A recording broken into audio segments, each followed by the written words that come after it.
Hi, welcome to Archaeonomy. Today I'll be talking about a topic that fascinates me, Gunfighter Pa, the Maori fortification designed specifically for use with firearms. If I ever returned to university to do a PhD, this is what I would want to write my thesis on. Maori developed the construction of Gunfighter Pa during the musket wars of the early 19th century, and the designs were constantly refined and adapted throughout the New Zealand wars from the 1840s until the 1870s, adapting to new technologies that emerged and addressing the threats of increasingly powerful artillery pieces. Traditional Pa were constructed using a Neolithic tool set for a style of warfare that was focused on hand-to-hand combat. Many aspects of these fortifications would prove completely inadequate when suddenly faced with firearms. All but the most formidable traditional Pa would prove vulnerable to attack with muskets. In the early phases of the musket wars, Maori possessed relatively few guns. At that point, they were specialist weapons, much like sniper rifles would be used today. Ultimately, though, certain iwi were able to acquire significant numbers of firearms through trade with Europeans. The Ngāpuhi chief Hongi Hika famously travelled to England, returning in 1821 with over 300 muskets, adding to the 700 guns the tribe had already acquired to arm half their fighting force of 2,000 warriors, instantly making Ngāpuhi the most powerful military force in the country. This ambitious move would be repeated by the Ngāti Toa chief Tepehi Kupe, who returned in 1828 with hundreds of muskets that were used to arm their warriors for the invasion of the South Island.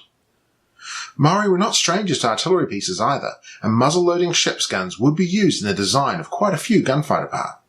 So what are the structural features of Gunfighter Pa? What makes them distinctive from traditional Pa? They were built to protect the occupants from gunfire, and often artillery bombardment as well, while exploiting the advantages and minimising the disadvantages of muskets used in their defence. Maori understood the accuracy limitations of smoothbore muskets, and generally held their fire until you could see the whites of their eyes. Even then, the balls often flew too high, but the popularity of tupara, with two barrels, meant that they often had a second shot at the ready when the enemy closed in further. The palisades of traditional Pa were nearly useless as protection against musketry. Except for the large structural posts, the timbers were small and had many gaps in between them, which was ideal for defending against attackers with melee weapons, as defenders could thrust lances through the gaps. But musket balls would sail right through the timber, let alone pass through the gaps, and artillery could potentially shatter them into a cloud of dangerously sharp wooden shards. Bulletproof stockading would need to be much thicker timber, often whole or half tree trunks, without any gaps in between the posts except loopholes for defenders to shoot from. This kind of stockading required considerable amounts of timber and effort to construct, and while it's seen on some earlier Gunfighter Pa, it's a feature that's largely abandoned over time. Heavy artillery pieces firing solid shot could eventually batter even these timber defences into splinters, while earthworks absorbed the shock of the ball impacts. The use of gappy, more traditional palisading did continue throughout the wars. This lighter palisading, sometimes called pekarangi, could be used on its own or constructed around 3 feet outside either a bulletproof stockade or a second palisade, creating an obstacle for anyone assaulting the Pa to deal with before they could even reach the main defences. In the Northern War, tightly bound bundles of New Zealand flax were tied to the outer fences for extra bulletproofing, a feature that again appears to have been abandoned in later Pa. I'd like to test flax at some point, just to see how effective it is at stopping musket balls. I'd need to get access to enough of it to give it a go.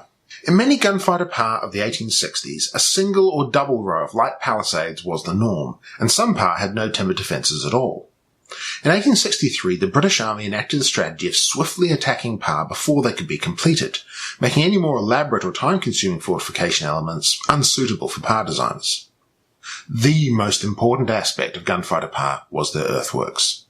On traditional Pa, defensive ditches provided obstacles for attacking warriors, and the banks created from the spoil gave defenders a height advantage, allowing them to strike down at the exposed heads of any attackers. In Gunfighter Pa, this concept was normally reversed. The defenders instead would be located as low as possible inside the trench, and the spoil was often used to build banks behind them to shield structures within the Pa. In Gunfighter Pa that relied on heavy timbers for bulletproofing, like a highway, these trenches may not be very deep. The warriors were then shooting from a kneeling position. While on Pa without bulletproof palisading, which were the vast majority, these trenches need to be up to 5 or 6 feet deep in order to enable a warrior to stand up and reload in full cover. You can reload a muzzleloader while crouched or prone, especially a short weapon like a tupara, but your rate of fire will suffer as a result. The loopholes or firing positions through any palisading would almost always be at ground level to provide maximum protection to the defenders. Now, straight trenches create an issue regarding enfilading fire. This is when a group of your enemy are hemmed in by a barrier of some sort, say packed into a trench, for example, and you open fire down the length of the trench. Your gunfire will be far more effective than usual. If you miss your target, odds are your ball will still hit someone, and if you do hit, there's a good chance the musket ball will pass right through your target and into another one. It's pretty much like shooting fish in a barrel, or ducks in a row if you prefer. What this means for a Pa is that if an enemy breaches your defences, gets into your trenches, what was protecting you 1 second could become a death trap the next. There were 2 methods used to prevent enfilading fire down the trenches of a Pa: zigzagging the trenches to create corners you cannot shoot around, and constructing earthen walls called traverses, alternating sides along the length of the trench, creating a zip-like effect. The traverses and returns would also help minimise the effect of shrapnel from exploding shells and grenades within the trenches. While permitting enfilading fire within your defences is a bad thing, having lines of fire to achieve it outside your defences is very desirable indeed. This could also be achieved through the zigzagging of the trench, or otherwise by the construction of bastions, projections jutting out from the main trenches, where defenders could enfilade the length of the palisades with musketry, or even a ship's gun loaded with scrap iron. These basic principles of fortification were taught to military officers, particularly engineers, and it's not clear whether Maori developed them independently through their experiences in the musket wars, or learnt these concepts from Europeans. Certainly not every Pa had features to exploit enfilading fire. I doubt we'll ever know for sure, but given the importance given to military engineering in Maori society, and the violent and catastrophic events of the musket wars, I think it's fair to assume that they were perfectly capable of developing these concepts independently. Fighting platforms were a key feature of traditional Pa, tall towers to drop missiles down upon attackers who were armed only with melee weapons, and so could not strike back. They were incredibly vulnerable to gunfire, and warriors exposed on these high platforms in the musket wars were picked off with relative ease by an attacking force with muskets. Elevated platforms were therefore not a normal element of Gunfighter Pa design. The concept would not disappear completely from the Maori military engineering lexicon, though. In the war between the musket-armed Ngāti Mutunga and Ngāti Tama in the Chatham Islands in 1839, the Ngāti Tama Pa of Kaimatautau was besieged by Ngāti Mutunga, who constructed a massive siege tower to enable them to fire their muskets over the palisade down into the Pa. The defenders ripped down buildings within the Pa to create their own tower to shield them, and this was the scene that greeted the New Zealand Company when they arrived in the Chathams in the middle of the siege. Towers would return as a feature of Gunfighter Pa in the latter phases of the New Zealand Wars. The Ho-Ho forces in the South Taranaki had access to rifles by the late 1860s, some of them breech-loading. Snipers' nests were hidden in the trees around some Pa. Huge bulletproof towers built of timber and earth with loopholes to fire from were constructed, where snipers could fire down onto the assaulting armed constabulary troops with complete impunity. The final feature I will mention is an adaptation specifically created to address the threat of artillery bombardment. Open firing trenches are extremely vulnerable to airburst munitions, explosive shells fired by howitzers, mortars and Armstrong guns. By reinforcing the roofs of subterranean storage pits with heavy timber and earth, Maori created bunkers where they could weather the artillery bombardment that preceded assaults by British and colonial troops, return to the firing trenches when the big guns fell silent to avoid shooting their own assault force. Now let's take a look at some examples through time to see how these different elements work together to make Gunfighter Pa such formidable defences. Try to put yourself in the boots of a Victorian soldier ordered to assault one of these, armed only with a single-shot musket or rifle and a bayonet. A Horowhenua Pa was one of the first Gunfighter Pa ever assaulted by British troops, constructed by Ngāpuhi in the Northern War of 1845. It had shallow firing trenches, making use of both a zigzag design and traverses. It had a heavy bulletproof inner palisade made from puriri, a native New Zealand hardwood much harder than oak, with a lighter pekarangi outside of it covered in bound flax bundles, with loopholes cut through at ground level. The step design, along with the 4 flanking bastions, enfiladed every face of the Pa. The defenders also had a 4-pound and 2 9-pound ship's guns, along with a 2-pound swivel gun, and placed around that Pa for maximum effect.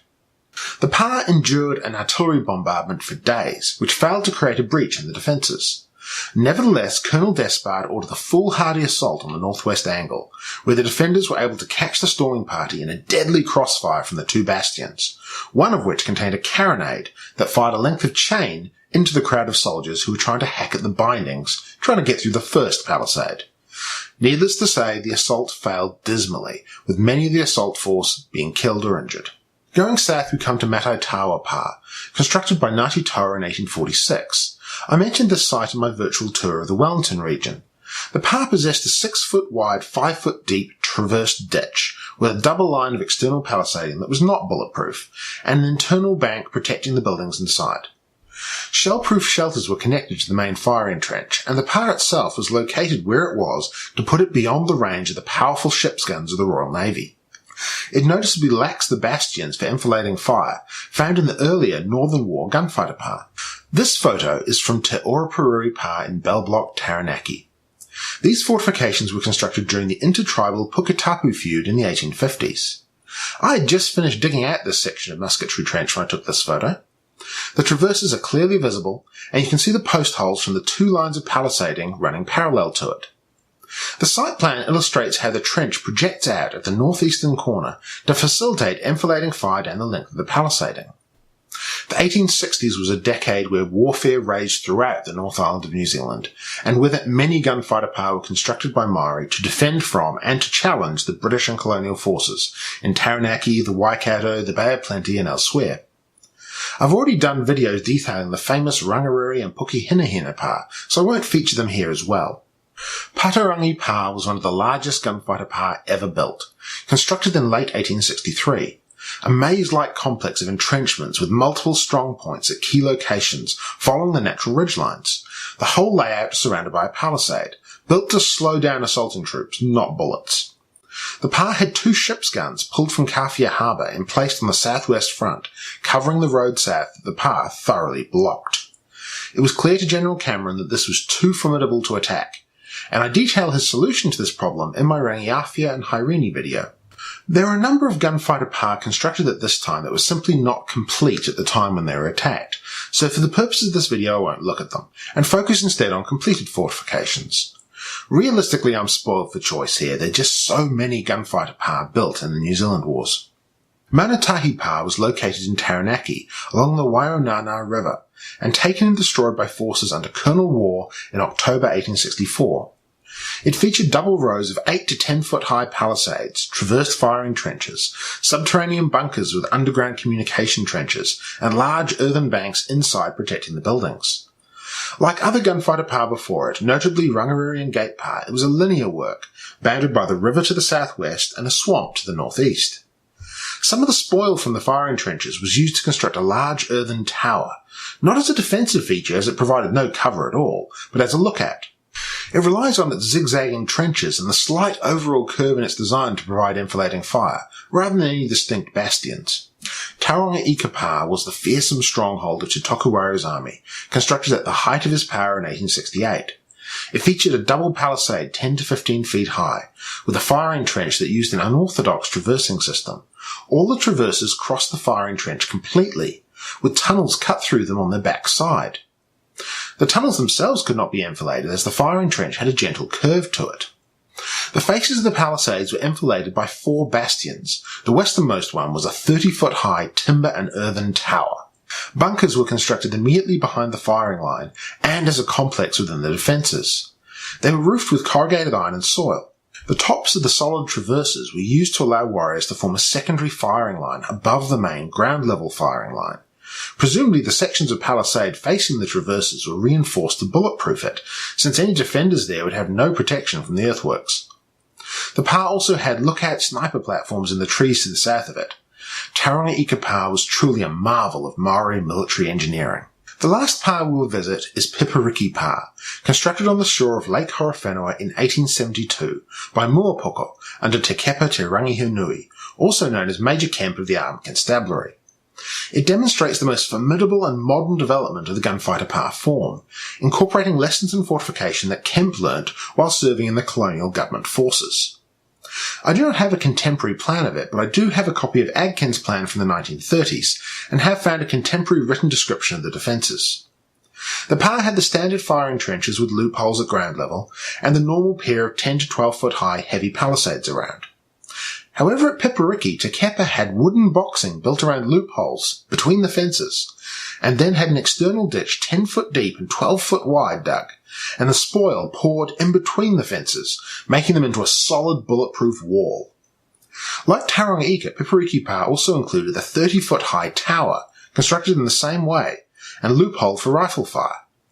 Given the erosion-prone sandy soil, the Pa clearly deteriorated rapidly in the 60 years between its construction and mapping. There are no traces of the huge external ditch, and I'd expect more bastions than the map shows.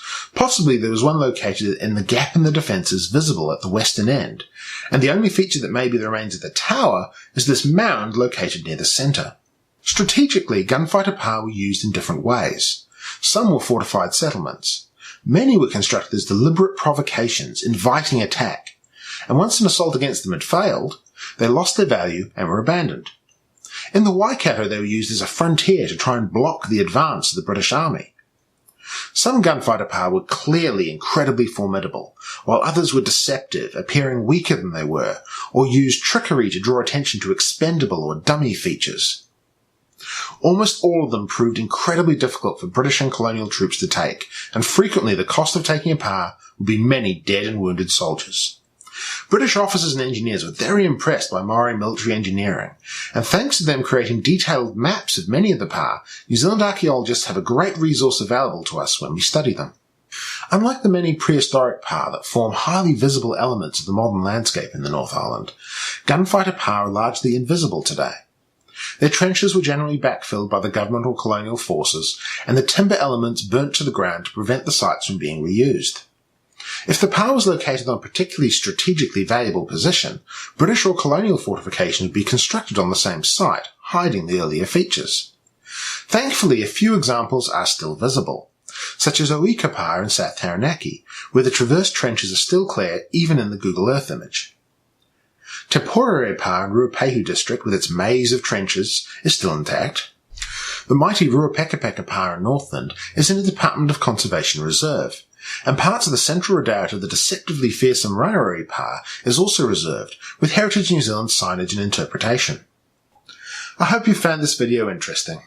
Gunfighter Pa are not a site type that gets much attention in New Zealand, and very few of them being excavated by archaeologists. I'm in the process of copying my videos across to VidMe at the moment, so you can find me there as well as Minds, where I post archaeological articles and other information as well as my videos. The links are in the description. Thanks for watching and have a great day. Cheers!